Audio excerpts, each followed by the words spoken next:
आप सुन रहे हैं हेमंदा की कहानियाँ। आज की कहानी है वोकल फॉर लोकल। अवसर था टूरिज्म एवं मैनेजमेंट सर्टिफिकेट कोर्स के उद्घाटन सत्र का। इस प्रशिक्षण कार्यक्रम को प्रायोजित किया था सूक्ष्म लघु एवं मध्यम उद्यम विकास संस्थान ने और royal college of tourism and hotel management Ranibagh के द्वारा प्रशिक्षण प्रदाता की भूमिका निभाई जानी थी।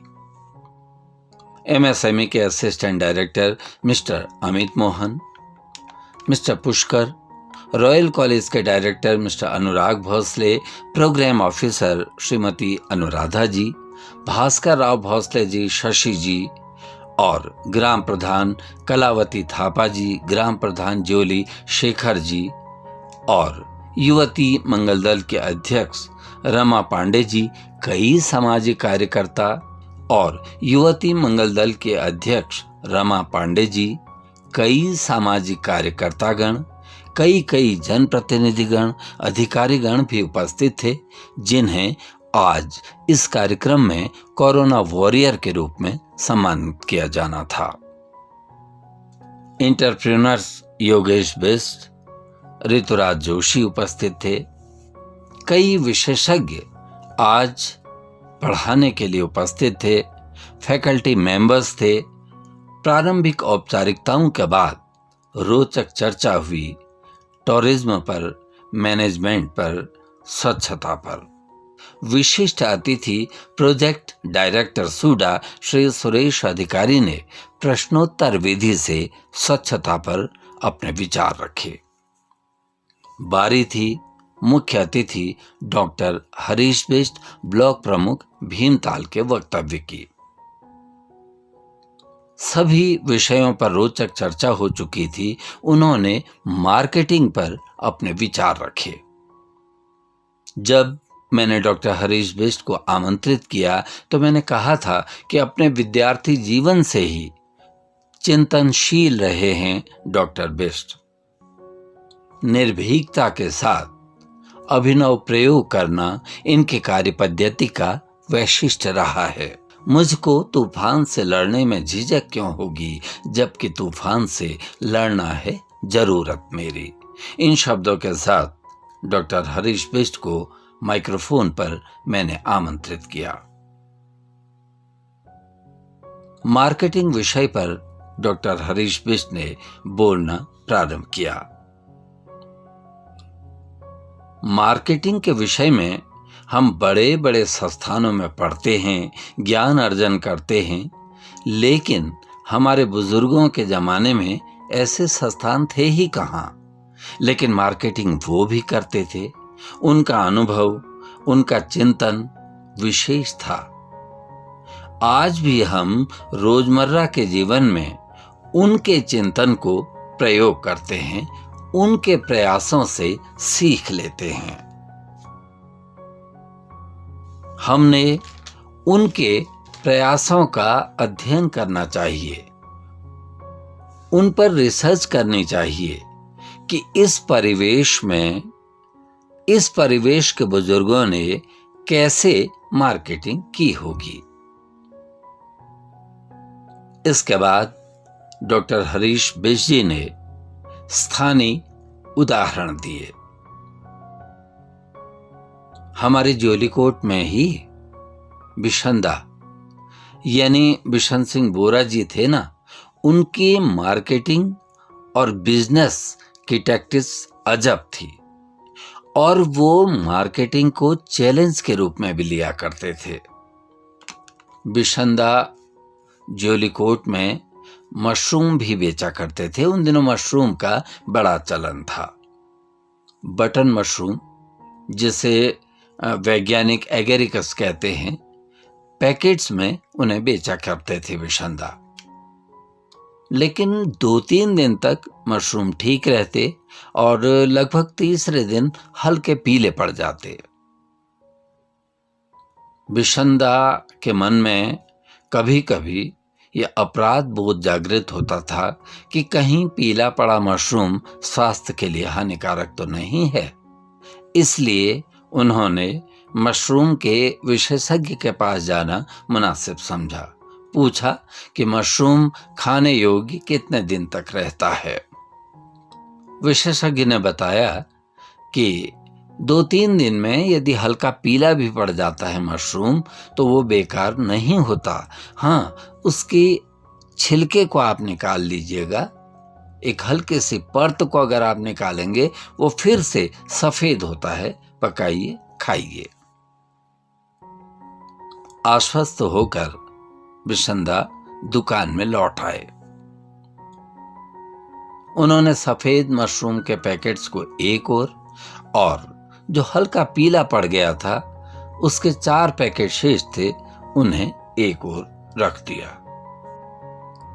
जो हल्के पीले पड़ गए थे उनके 4 पैकेट थे, उन्हें एक ओर रख दिया था। ग्राहक आया। बिशंदा ने हल्के पीले पड़े हुए मशरूमों की ओर ध्यान ही नहीं दिया और सफेद मशरूमों को ही इधर से उधर वो हिलाते डुलाते रहे। ग्राहक ने पूछा कि यह सफेद मशरूम जो है इसकी कीमत 8 रुपया पर पैकेट, और वो जो 4 पैकेट रखे गए हैं वो क्या है? बिशंदा का उत्तर था, उसे हम लोग गोल्डन मशरूम कहते हैं। उसकी कीमत, बिशंदा ने बताया कि 10 रुपया पर पैकेट। मुझे मिल जाएगा?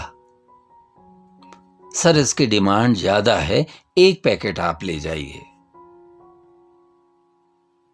ग्राहक लगभग गिड़गिड़ाने की स्थिति में आ गया कि मुझे बहुत दूर जाना है, मैं बहुत दूर से आया हूं, आप आज मुझे गोल्डन मशरूम ही दे दीजिएगा प्लीज। अनुनय विनय के बाद बिशंदा ने गोल्डन मशरूम के 4 पैकेट ग्राहक को दे दिए, लेकिन मन में अपराध बोध था कि है तो ये 8 रुपया पैकेट और 10 रुपया पर पैकेट के हिसाब से ये ले रहा है। बिशंदा को अच्छा नहीं लग रहा था। अनायास ही ग्राहक ने कहा कि कुछ काफल भी दे दीजिए। बिशंदा ने फटाफट हिसाब लगाया कि 4 पैकेटों में 8 रुपया बचता है। उन्होंने लगभग 8 रुपया कीमत के काफल ग्राहक को दे दिए और कहा कि ये काफल मेरी ओर से पहाड़ की सौगात है। ग्राहक भी खुश।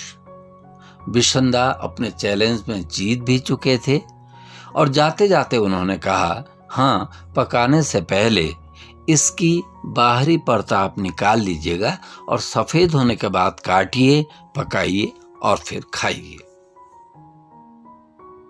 उपस्थित जन समुदाय ने बिशंदा के मार्केटिंग कौशल के लिए और डॉक्टर हरीश बिष्ट के इस प्रस्तुति के लिए तालियां बजाई।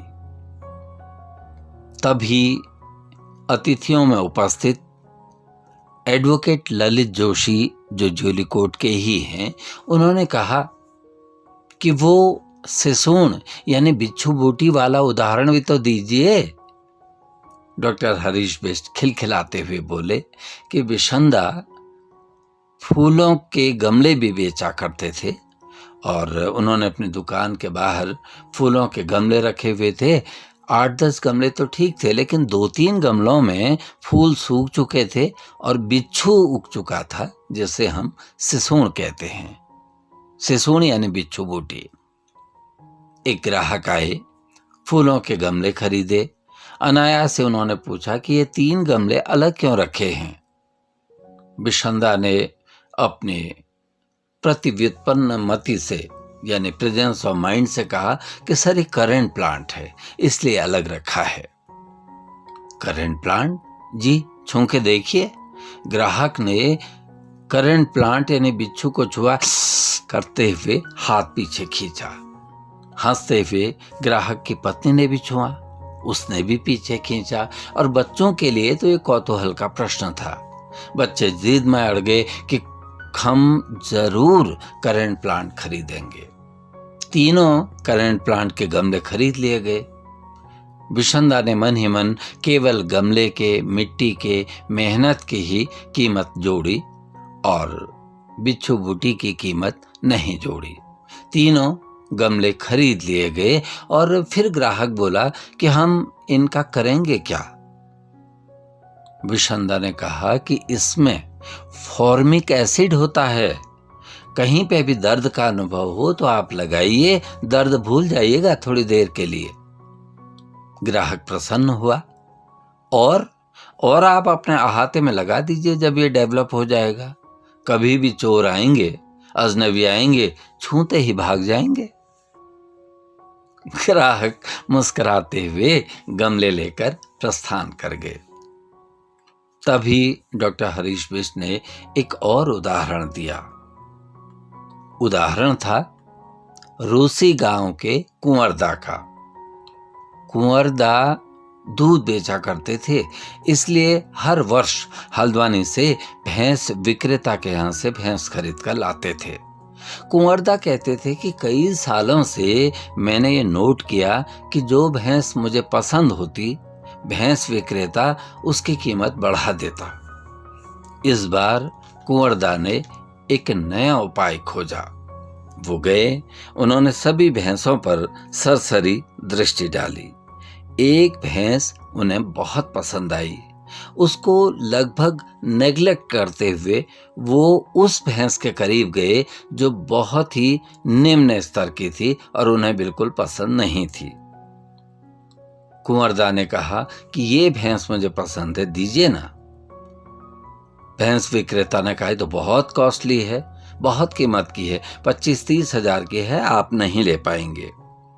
कुंवरदा ने कहा दीजिए ना, मुझे दीजिए। उसने कहा आप नहीं ले पाएंगे, 25 हजार से ऊपर की भैंस है। कुंवरदा ने भैंस को थपकी दी।